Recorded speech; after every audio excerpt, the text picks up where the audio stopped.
ఆయనని చంపడానికి ప్రయత్నించిన అయ్యప్ప అమ్మ ఆర్యాంబ కోసం పులి పాలని తీసుకొని 100 పులుల మధ్య పులి మీద కూర్చొని స్వారీ చేస్తూ పందల రాజ్యానికి వస్తాడు. అయ్యప్ప పులి మీద కూర్చొని స్వారీ చేస్తూ వస్తూ ఉంటే రాజ్యంలో ఉన్న ప్రజలు అందరూ ఆశ్చర్యపోతూ ఉంటారు. రాజు కూడా అయ్యప్ప రూపాన్ని చూసి మైమరిచిపోతాడు. రాణి మరియు మంత్రి కూడా అయ్యప్పని ఆ రూపంలో చూడడంతో వారి కళ్ళు తెరుచుకొని వారి బుద్ధి మారిపోతుంది. అయ్యప్ప పులి నుండి దిగి, అమ్మా ఇదిగో నీ కోసం పులిపాలు తెచ్చాను, ఇవి తాగితే నీ తలనొప్పి తగ్గిపోతుంది అని ఇస్తాడు. రాణి బోరున ఏడుస్తూ, నన్ను క్షమించు అయ్యప్ప, నా స్వార్థంతో నేను నీకు ఇలా చాలా కష్టాలు పెట్టాను అని ఆయన కాళ్ళ మీద పడిపోతుంది. అమ్మా నువ్వు లేకపోతే నేను లేను, నువ్వు నా అమ్మవి, నేను నిన్ను క్షమించడం ఏంటి అమ్మా అని కౌగిలించుకుంటాడు. రాజు అయితే, అయ్యప్ప ఈ రాజ్యం నీదే, ఈ రాజ్యాన్ని నువ్వే పరిపాలించాలి అని అనగా, నాన్నగారు నాకు రాజ్యాలు ఎందులకు, ఇవి అన్ని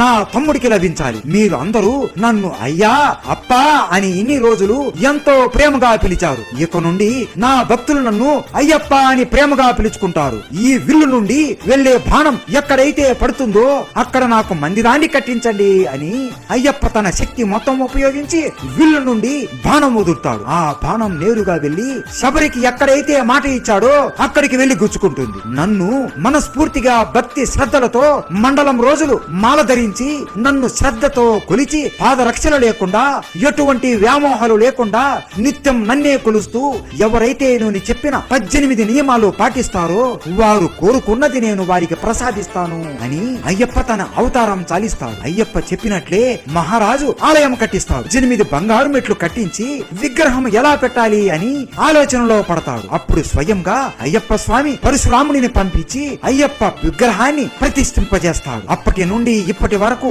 స్వామివారు శిలారూపంలోనే మాలలో ధరించి వస్తున్న భక్తులని కటాక్షిస్తూ ఉన్నారు. 41 రోజుల మాల వేసి 18 కొండలు ఎక్కి అష్ట కష్టాలు పడి ఆఖరికి 18 మెట్లు ఎక్కి స్వామిని దర్శించుకుంటారు. అసలు అయ్యప్ప ఎలా జన్మించాడు, శివుడు విష్ణువు శృంగారం చేసుకున్నారు అని మీకు తెలుసా? అయ్యప్పకు మహిషికి జరిగిన యుద్ధం గురించి మీకు తెలుసా? ఇవన్నీ తెలుసుకోవాలి అని మన ఛానల్లో అయ్యప్ప స్వామి మీద పెద్ద వీడియో చేశాము, తప్పకుండా చూసేయండి. అయ్యప్ప స్వామి అంటే మీకు ఇష్టం ఉంటే స్వామియే శరణు అయ్యప్ప అని కామెంట్ చేయండి. స్వామియే శరణు అయ్యప్ప.